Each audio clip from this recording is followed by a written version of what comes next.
제가 만약에 우리 원장님 너무 좋아서 원장님 막 이렇게 하면 아마 너무 싫어요 저는. 저 너무 싫어요. 방송 잘못했다. 솔루션 프로그램 잘못됐다. 솔루션 프로그램 잘못했다. 네, 오케이. 프로그램 잘못됐다. 그거 다 예능이에요. 다큐가 아니에요. 저런 미친 새끼. 자, 여러분 안녕하세요. 강아지 상담소 윤세입니다. 오늘은요, 설치현 선생님이 근무하는 이곳 놀로스케어에 제가 방문을 했는데요. 저도 개인적으로 동물 행동학을 좋아하고 또 그쪽을 많이 진료하는 사람으로서 설치현 선생님 병원이 어떤 식으로 돌아가고 운영되는지 굉장히 궁금합니다. 자, 그럼 한번 들어가 볼까요? 안녕하세요. 윤쌤의 강아지 상담소 구독자 여러분들. 저는 설치현 수의사입니다.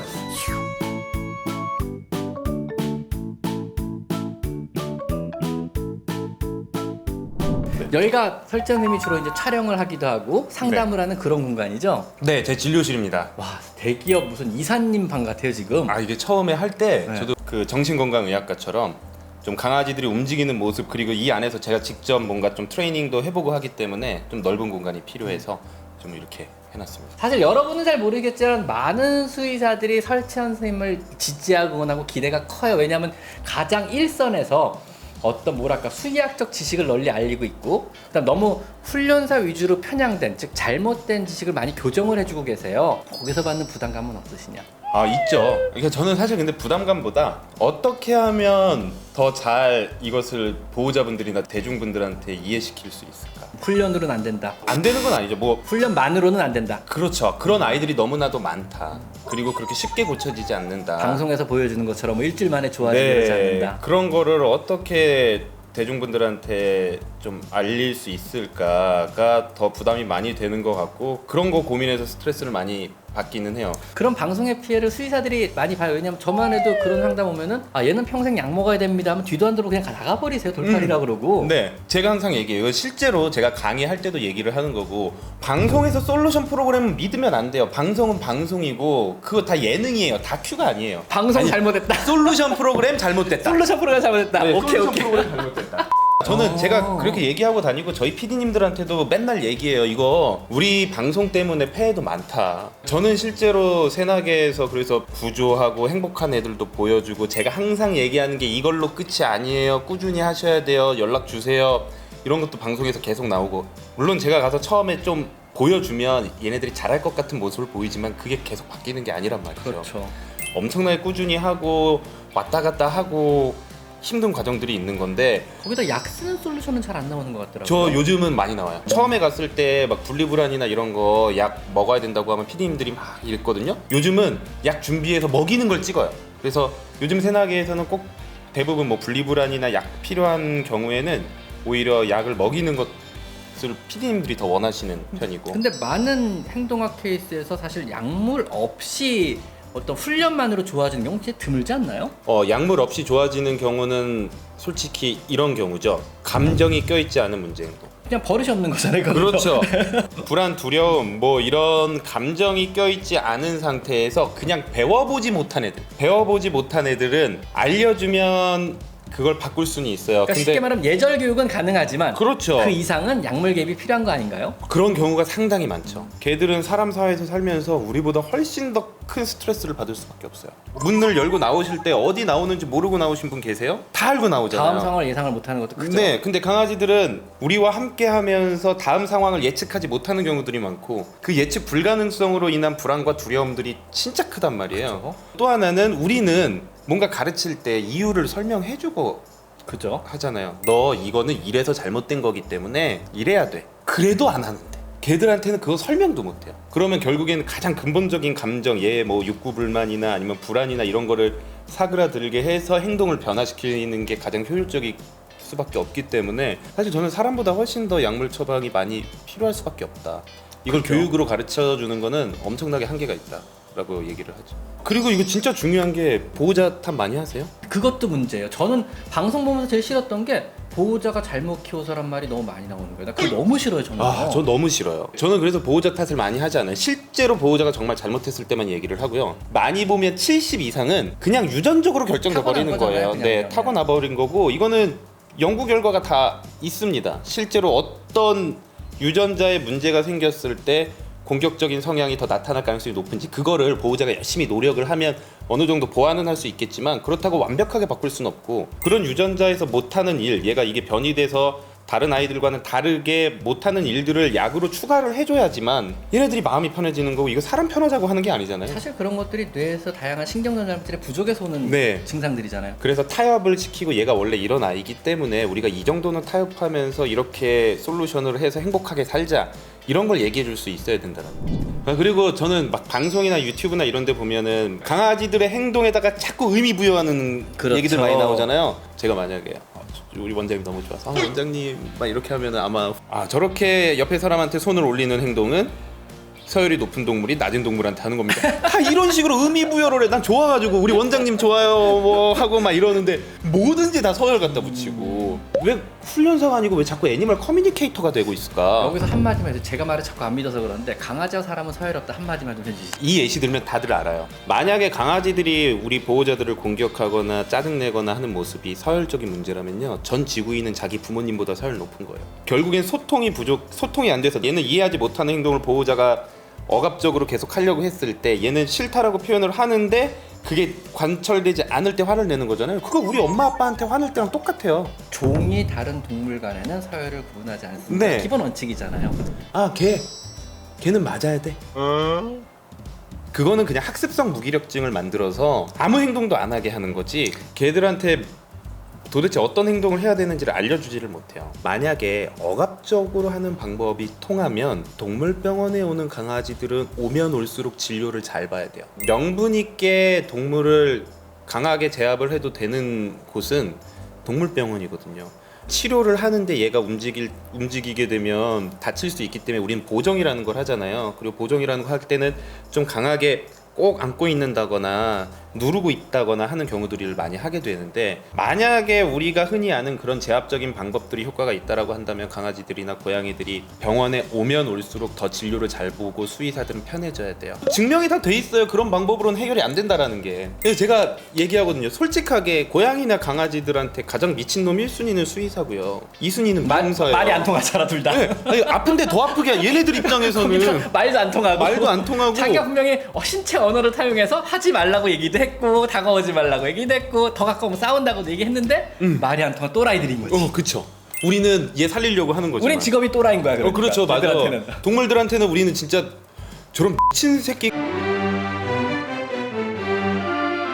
저도 이제 행동학적으로 하지만 강아지는 주로 어떤 행동학사람이 주로 많아요? 가장 많은 게 공격성이에요. 그 다음이 분리불안. 분리불안에서 약물을 사용할 때 치료율은 얼마나 돼요? 치료의 기준을 보호자의 만족도라고 보면 95%. 와, 네. 훌륭하다. 그 왜 그러냐면 저는 이렇게 얘기해요. 분리불안은 치료하는 행동 문제가 아니고 관리해야 되는 행동 문제다. 그렇죠. 뭐 실제로 우리 연구 결과에도 분리불안의 가장 큰 원인으로 주목받는 것 중에 하나가 유전적인 성향. 유전적인 성향 불안증이니까. 네. 그건 정신병이잖아요. 네. 분리불안이 사실 보호자가 주기적인 출퇴근을 하는 집에는 거의 없죠. 제가 이거를 그렇게 얘기하거든요. 고속도로에서 오줌 똥 마려운 상태인데 앞에 표지판이 있을 때와 없을 때의 차이라고 보면 된다. 표지판이 없으면 나 안절부절 못하고 이걸 어떡할까 하다가 갓길에 세우고 이러면 이게 분리불안 증상이 터지는 거다. 매일매일 보호자가 출퇴근을 하는 아이들은 보호자가 언제쯤 나갔다 언제쯤 들어오는지의 예측 가능성, 표지판이 있기 때문에 좋진 않지만 싫어도 참을 수 있는 거고, 근데 자꾸 보호자분들 얘가 나가고 나서 바로 울어버리게 되면 그 연습 자체를 안 시키잖아요. 그 교육을 약물을 먹고 해야 돼요. 그래서 분리불안은 저는 다른 트레이닝 하나도 안 시켜요. 약 먹고 당신 나가고 싶을 때 나가라고 해요. 방송에 나오는 그 교육 방법 있잖아요. 기다려 하고 왔다 갔다 하는 거. 그게 안 돼요. 그러니까 결국에는 약 먹이고 얘가 편안한 상태에서 보호자가 나갔다가 들어오는 그 예측 가능성을 잠깐 왔다 갔다가 아니라 꾸준히 한 달이든 두 달이든 심어줘야지만 나중에 약을 줄이면서, 아니면은 정 안 되면 저희 집 강아지는 아직도 약 먹을 때도 있어요. 저는 개인적으로 방송이 이제 수의사의 분야는 수의사의 분야를 좀 지켜주시고 트레이닝, 행동학을 해야 되는 분야가 있으니까 이걸 좀 방송에서는 이제 어느 정도 좀 지켜줬으면 좋겠어요. 개인적으로. 행동학을 도대체 왜 전공하신 거예요? 근데? 우선은 저희 부모님이 제가 수의사 되는 것도 반대했었고 네. 행동학 하는 건 더 반대하셨었고. 그렇겠죠. 먹고 살기 힘든 거 뻔히 보이는데요. 네. 그냥 처음에 우선 동물이 너무 좋아서 수의대에 딱 들어갔는데 그냥 정말 수의사 찍고 오신 거군요. 네. 나 다 필요 없어. 다 부모님 수의대. 반대 무시하고. 가나다 다 수의대. 네. 그러다가 이제 학교 다니면서 보니까 그 유기견 문제도 지금 그게 오해였다는 걸 알지만 뭐 문제 행동 때문에 만약에 벌어졌다라고 한다면 그런 것들이 일어나지 않게 하는 것도 생명을 살리는 일이 아닐까라는 생각을 했었고요. 동물을 가장 많이 살릴 수 있는 게 행동학이래요. 맞아요. 안락사의 위험으로부터 혹은 버려지는 위험으로부터 행동학 치료를 함으로써 얘를 살릴 수가 있는 거래요. 자, 그럼 일단 질문 한번 드려볼게요. 고양이를 키우는 상태에서 강아지 합사는 어떻게 진행을 하나요? 그냥 하지 마라. 속 시원해. 굳이 왜? 왜? 굳이 왜? 고양이 잘 키우고 있는데. 네, 그러지 마요. 잘해야 본전인데. 네. 솔직히 원장님이나 저 같은 사람은 하지 말라고 얘기해야 돼요. 일단 성공률이 높은 합사 방법은 알고 있지만 굳이 그렇죠. 왜라는 표현을 먼저 해야겠죠. 강아지든 고양이든 고양이 강아지든 첫째가 자기가 같이 살고 싶은 애를 고른다라고 한다면 너무 좋겠죠.